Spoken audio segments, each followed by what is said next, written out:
Survival climber Cairn releases to big numbers and very positive reviews. We'll talk about it. Plus, a new reveal for a badass shooter sequel, Midnight Walker's early access launch, and the momentum continues to grow for Linux. Indie Radar on the Gamer Buff channel. Thank you for stopping by. Jefferson Carps with me as always is Dove. Indie news and previews in 20 minutes or less. And away we go, Dovey. Yo. Survival climber Cairn is off to a red-hot start. Yeah, man, amazing reviews already on Steam. The game bakers responsible for games like Fury, which is a first-person shooter, and Haven, which is RPG-like.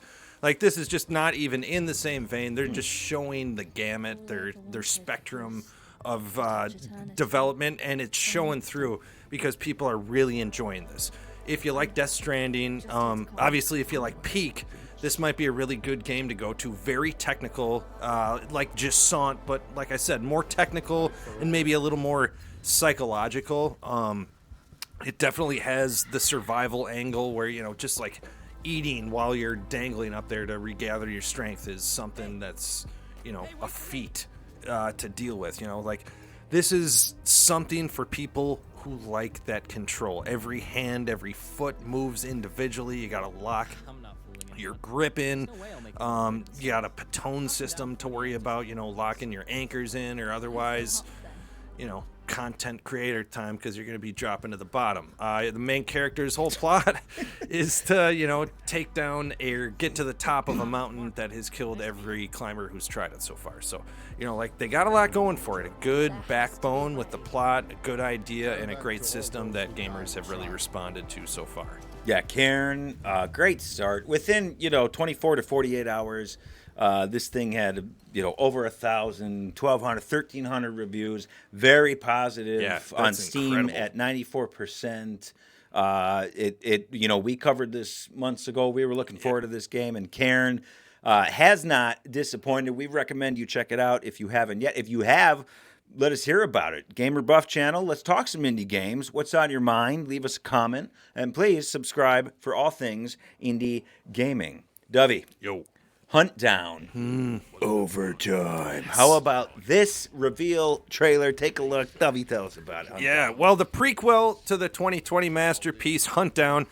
And, like, we're officially getting this, baby. It's coming, looks like Q2 of 2026 is the latest release time that we got. But this 16-bit RoboCop meets, like, the Warriors meets, those Terminator games from the old Nintendo or Sega systems. So cool. It's beautiful. They're taking the system from the original Huntdown and putting a roguelite system in place. Instead of having that, like, very linear, meticulous, handcrafted level design, it's now procedurally generated, and the developers are looking for more of a fast-paced or, like, flow state kind of combat where you're always moving forward, keeping things aggressive, which is kind of a change up from the original format where, duck and cover is very, very important.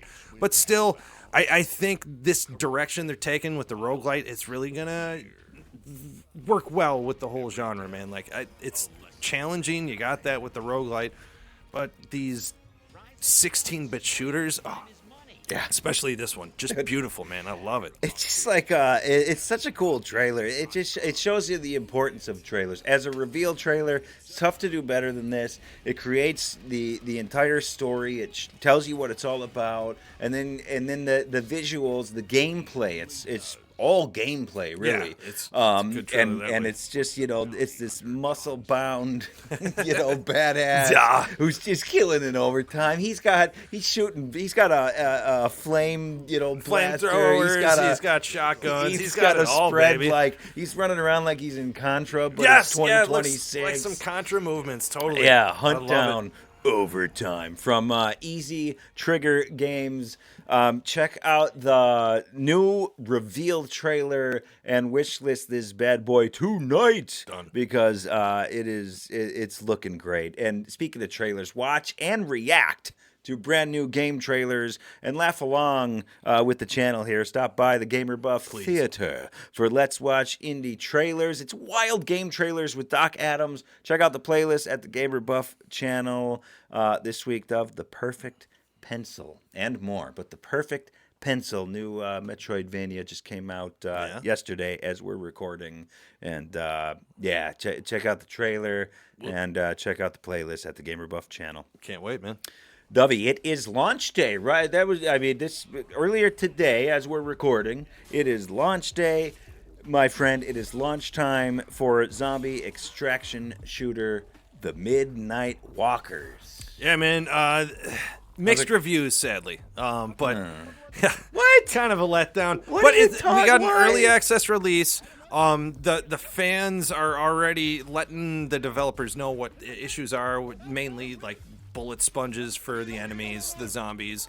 It's very crucial in this like extraction shooter setup where loot matters, and you're not getting great loot either. That's the other complaint, is that balance is not there. So like you're emptying your entire clip or damaging your melee weapon nearly completely, and you're getting like a worn pair of shoes or socks or whatever the hell it is, instead of something useful down the line, and that makes a difference when you're building up towards the harder levels, it's going to make that balance just way out of whack towards the end. So luckily there's already a patch to balance out the very rookie level, but nothing so far for the rest of them. And it's only addressing the bullet sponge issue on that level as well. So there's an issue with that. There's an issue with how the difficulty of in acquiring your loot, which it sounds like it's in early game, which is kind of a problem to not even be able to get into this thing. Now this is no reason to give up on the Midnight Walkers at all. If it's on your wish list, keep it there. If you're not an early access person, don't even worry about this. We are so far from a full 1.0 launch of this game. This is like, we're talking first day. We're 10 hours into early access, and already, One Way Ticket Studio, the developers, they're responding already. I'm watching this game. It looks really cool. Like, all the complaints are not. I'm watching this thing right now, and the developers playing right now live. There's 650 people watching this thing, which is a decent number for a first day early access for an indie game. And I tell you, it looks cool. So we've heard about some of the early issues. It's early access. That's what we do it for, right? Exactly. You got to work out that balance, work out the kinks. And so tell me about. We've heard about some of the issues. Tell me about the game. Well, it's a PvEVE, I guess, extraction shooter. Some people are saying like Escape from Tarkov with zombies, and it's more of a vertical layout where you're trying to go up this tower to get to the top or final floor, rather than the whole space of Tarkov or the whole ranging area. So it has that for it. But it's that extraction shooter element. You want to clear the level, gain your loot, gather yourself, re-equipped, and go out again. And you're supposed to gather stuff and get better and stronger as you go, so that starvation, that loot starvation, working a whole level to get crafting material or something, just isn't working so far. So for an extraction shooter, something like that, you got to have that balance. Like we were saying, you separate too far from the survival aspect of balancing your ammo, your loot, your crafting, all that, getting to the harder levels at the end where it's, you're already dealing with harder enemies, but now you don't have anything to use. Makes it even more difficult. So that balance is key for this type of game, the extraction shooter. It is, and something they're working on. Something they're working on. Exactly. Very, very early access. You can get this game for sale price $15.99 right now if you want to be part of the early access for the Midnight Walkers. Hang with it. Yeah, great concept, tough launch. Looks really cool. Looks like a good game. Yeah, tough launch, but early access launch. Access. That's why they do it. All right, Dove. Another big win for Linux gamers. Yes. What are you hearing? I know. Come on, you're very excited. What's going on? All right, nerd alert. Don't. If you're operating heavy machinery, put it down, please, because we're going to talk Linux. Protect yourselves. But hey, GOG is hiring a project director or development manager, whatever you want to call it. They're hiring someone to get their Linux systems working. So, All right, Dove. Very much the layperson, the uninformed person. What is GOG, Dove? Good old games. Like, think Steam, but another version of it. Steam is all about, ease, accessibility, all that. GOG is about archiving your games and storing them for, your lifetime, being able to play them offline.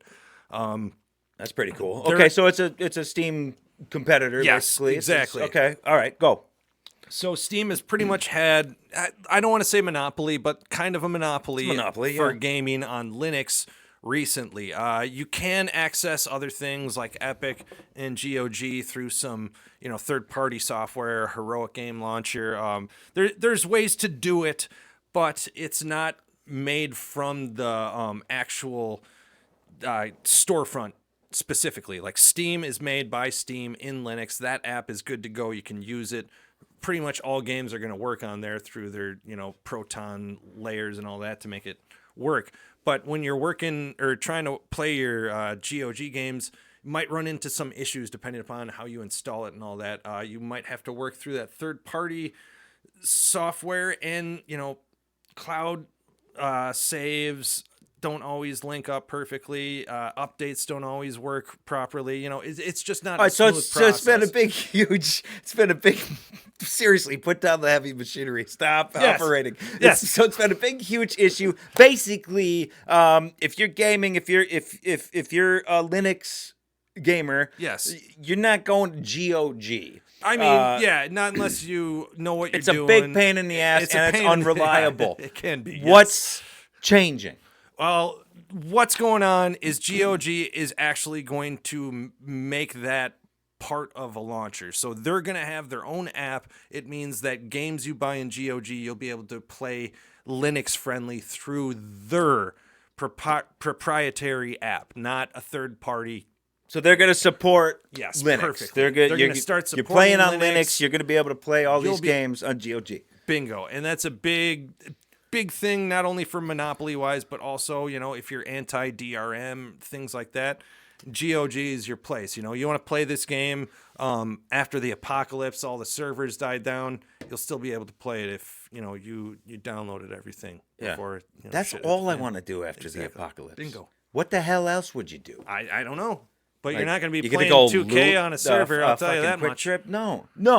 I don't want to talk about 2K and their servers. We lost the greatest dynasty that's ever existed, folks.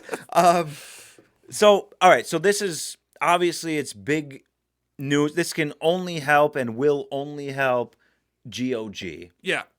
And Steam, I think, basically still monopolizes the entire PC gaming. I mean, it's not big numbers. It's 3 to 4% of Steam gamers are playing on Linux. Mm-hmm. Not a big number. It's growing, baby. But it is growing, and it does have that momentum. And just to have the option, Bingo. it's not zero games that are only available on GOG. Right. So I mean, there's certain games that are selectively on one storefront or the other. Yeah. But the big thing is, Linux people want to have freedom and ability to play things offline. And with the caveat of multiplayer games and stuff like that, if you get a GOG game, you kind of feel like you own that game for the rest of time. Steam, if you get banned or they close your account or you lose your sign-in, you're screwed and you'll never be able to play that again, So there's a bit of security in GOG, which maybe some Linux nerds like myself could gravitate towards a little bit more. I call them GOG. Is it only me or is it? Yeah, it might only be you. Nobody else calls GOG GOG. Mainly because it sounds like you're putting something in your mouth, and that's just all I'm gonna say. Bulgog. All right. Sounds awful. Yeah, we're GOG. GOG. Listen, what's the word? Bird? What else? You still playing Meal? Absolutely, man. What are you playing? I'm playing The Perfect Pencil. Yeah. Yeah. You like it so far? Yeah, it came out yesterday. I grabbed it this morning. Kind of a, you've said this before. You said this about Mio. You can't go into a Metroidvania and expect Hollow Knight, but it's still hard not to. Yeah, it's hard not to compare them. And at first, it's like, okay, I want to be able to. I find myself when I pick up a new Metroidvania, I'm hitting buttons. Like I'm trying to pull up my map, and nothing's happening. I did that the first couple hours and of I'm video. I'm like hitting L1, trying to pull up my fucking all map. the hours of Hollow Knight and Silk Song, it's like, dude, I'm hitting L1, and nothing's happening. Also, oh, that's right. it's a genius button selection though, because it's kind of a pain in the ass sometimes to stop your progress and pull it up the other ways. It's crazy, but it's I'm really enjoying it. I'm really enjoying it. Perfect pencil. It's really psychological. There's a lot of mental health things going on and facing your fears. And I'm not exactly sure who I am or where I am or why I have a camera, like an old video camera for a head. You'll find out. But I do. Some dude gave it to me. I ran through a couple. I got a little bit of a map going now. A couple levels. A boss or two. I got my dash ability. So I don't know if anything really special is going to stand out about it other than the psychology of it, and the animation is great. And this team studio, Shima, they worked on this thing for 6-7 years. Very small team. Again, watched the developer playing this thing this morning, and I just think it's great that they have something. They can really be proud of this. I can tell you that much already. Yeah, it looks like a well put together game. Cool mini games. I love the animation like too. Puzzles and platforming, and the animation is really great. The characters great, and all the side characters and the enemies. Everything so far is very good. It's very early. It could take a shit in like a day, but I don't think it will. Yeah, well, I think I'm gonna really enjoy this one. So. Yeah, good, man. That's awesome. All right. There you go. With 3 minutes to spare, ladies and germs, it's the Indie Radar, the Gamer Buff channel. Like, comment, subscribe, please. It's indie game reviews, news, hidden gems, and previews. Wild indie trailers, game trailers. It's all on the Gamer Buff channel. I'm Carps. He's Dove. Thank you guys for hanging out with us. We appreciate you. We'll meet you guys at the mall. Oh. Dovey. Yeah. Game on. Game on. He's got a camera.